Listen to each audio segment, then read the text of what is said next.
सतगुरु भगवान की जय। तो ये सतगुरु भगवान पूर्ण ब्रह्म परमेश्वर अविनाशी राम कबीर साहब हैं। ये सबसे बड़े भगवान हैं, सतपुरुष। ये अविनाशी राम वहाँ सतपुरुष सिंहासन पर बैठा है तीसरी मुक्ति धाम में। तो कहते हैं उस भगवान का गुणगान करना है जो यहाँ धरती पर प्रकट होके आता है। ये भगवान शब्द रूप में प्रकट होके आ जाता है, किसी भी संत के रूप में चोला धर के आ जाता है। पृथ्वी खाली नहीं रही है, जब से ये पृथ्वी बनी है वो पूर्ण परमात्मा संत रूप में हमेशा रहा है। ऐसा हो ही नहीं सकता है। कहते हैं अगर संत ना होते धरती पे तो ये जल उठता संसार, पूरा संसार जल के नष्ट हो जाता। तो सतगुरु के पैर रखे रहते हैं धरती पे। कहाँ रहता है, किस विधि में, किस भेष में कहाँ बैठा रहता है, लेकिन रहता अवश्य है। आज भी ये भगवान धरती पे प्रकट है, धरती पे। तो ये कबीर साहब के बीजक हैं और बीजक में अनमोल वाणियाँ हैं, अनमोल। ये कबीर परमात्मा का इसमें अनमोल ज्ञान है और सारे शब्द अनमोल हैं। इसमें कोई भी शब्द ऐसा नहीं है कि जो पढ़ने लायक ना हो। तो आज शब्द देखेंगे कि राम रा संशय गांठ ना छूटे। आहा देखो शब्द 14, राम रा संशय गांठ ना छूटे। तो ये बीजक है, इसमें पूरे बीजक हैं, पूरे शब्द हैं। इसमें हम एक एक शब्द अब सुनाएंगे। तो कहते हैं राम रा संशय गांठ ना छूटे और ताते पकड़ पकड़ जम लूटे। कहती हैं राम रा कहते हैं राम भगवान, सच्चे सतगुरु को ही राम कहते हैं। सच्चा राम, पूर्ण संत ही राम कहा जाएगा। कहते हैं राम रा संशय, जिसको अपने सतगुरु भगवान पे संशय है तो उसके गांठ नहीं छूट सकती है। उसके दिमाग में जो कहते हैं ज्ञान है ना, ज्ञान का जो उसने अज्ञान पार रखा है ना, वो हट नहीं सकता है। जब तक सतगुरु के प्रति संशय रहेगा तो कोई भी ज्ञान आपको हो नहीं सकता है। ये भगवान का तत्व ज्ञान आपको नहीं हो सकता है जब तक आप सतगुरु के ऊपर संशय करके बैठे हो।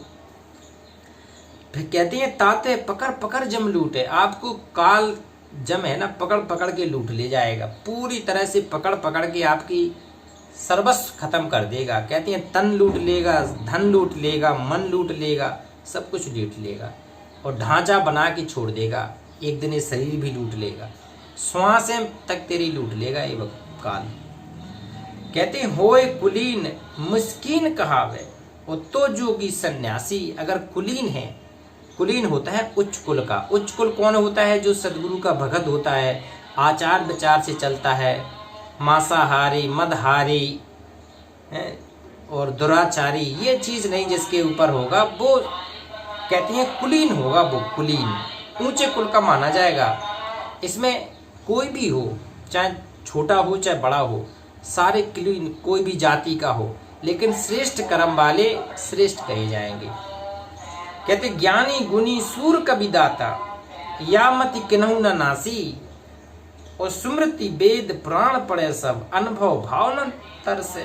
कहते हैं जो ज्ञानी हैं, जो गुणी हैं, जो सूर कवि दाता, या मति किन्हु न नासी, इनकी मति का कोई हन नहीं सकता है, क्योंकि इनकी जो जिज्ञासा है वो चलती रहती है। और जो सदगुरु की शरण में आ जाए तो फिर तो काल भी उसका कुछ बाल बांका नहीं कर पाएगा। कहते हैं सतगुरु शरण में आने से, जो भी सतगुरु के शरण में है तो आई तले बला टल जाती है।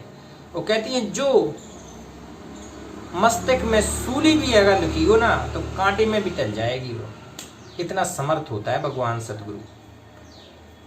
कहती हैं लोह हिरण्य होए धो कैसे और जो नहीं पारस परसे और जियत न तरेऊ मुँहे को तर और जी रही तो ना तरे।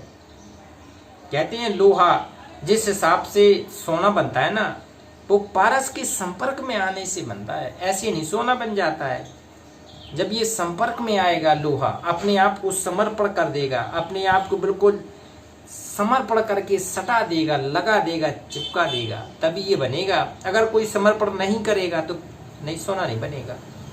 इसी प्रकार से अगर कोई गुरु के प्रति समर्पित नहीं होगा, अपने सच्चे गुरु के प्रति अगर समर्पण जो भगत नहीं हो पाएगा तो वो सोना नहीं बनेगा और सतलोक भी नहीं जा पाएगा।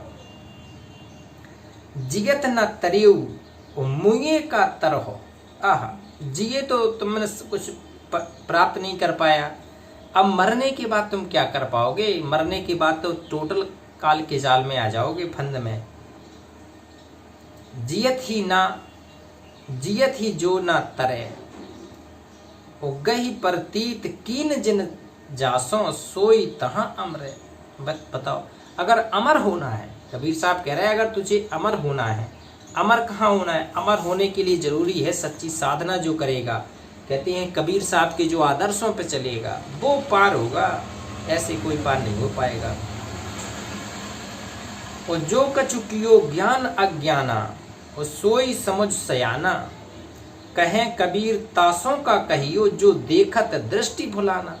कबीर साहब कह रहे हैं कि जो कुछ कियो ज्ञान अज्ञाना, जो कुछ ज्ञान आधार से जिसने भक्ति कर ली है उसे कहा सोई समझ सियाना, उसे समझदार व्यक्ति कहिए, सियाना व्यक्ति कहिए जिसने मनुष्य जीवन में भक्ति कर ली। उससे ज़्यादा चतुर कोई नहीं है। लोग अनाड़ी समझते हैं जो भक्ति कर रहे हैं, लेकिन जिसने राम नाम जाप कर लिया, राम नाम होता है सच्चे सतगुरु का सतनाम जाप कर लिया, वो पार होगा। फिर ऐसे कोई पार नहीं हो पाएगा। सतनाम 2 अक्षर का भेद है, सोई गुरु पूरा कहावे, जो 2 अक्षर का भेद बतावे। तो भेद ही को ढूंढना पड़ेगा। जो कछु कियो ज्ञान अज्ञाना, सोई समझ सियाना, और कहे कबीर तासों का कहियो, जो देखत दृष्टि भुलाना। उससे क्या कहिए जो सतगुरु से प्रति दृष्टि भुला बैठा है, जो सतगुरु की शरण में नहीं आ रहा है, जो सतगुरु की बातें भी नहीं सुनता है, उसकी क्या कहिए। जो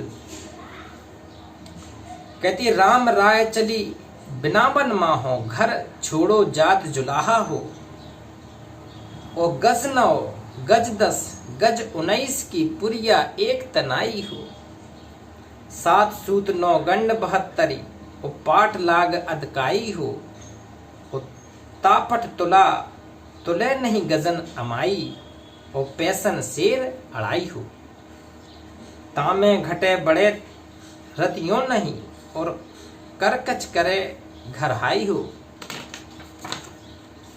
और नित उठ बैठ खसम सो बरसत, और तापर लगी तिहाई हो, भींगी पुरिया काम न आवे, जुलाहा चला रसाई, और कहें कबीर सुनो हो संति, जिन यह सृष्टि बनाई, और छाड़ पसार राम भज बहुरे, भव सागर कठिनाई। कबीर साहब कह रहे हैं कि बेटा सब कुछ छोड़ छाड़ के तू अपने त्रिया, जानवर, बच्चे, धन दौलत, सम्मान सब कुछ छोड़ छाड़ के राम को भज ले, भगवान को भज ले, कबीर साहब को भज ले, सच्चे सदगुरु को याद कर ले। अब तब तेरे भवसागर की सारी कठिनाइयां दूर हो जाएंगी। कहते राम रा झी झी जंतर बाजे, राम रा झी झी जंतर बाजे, कर चरण बिहुना नाचे।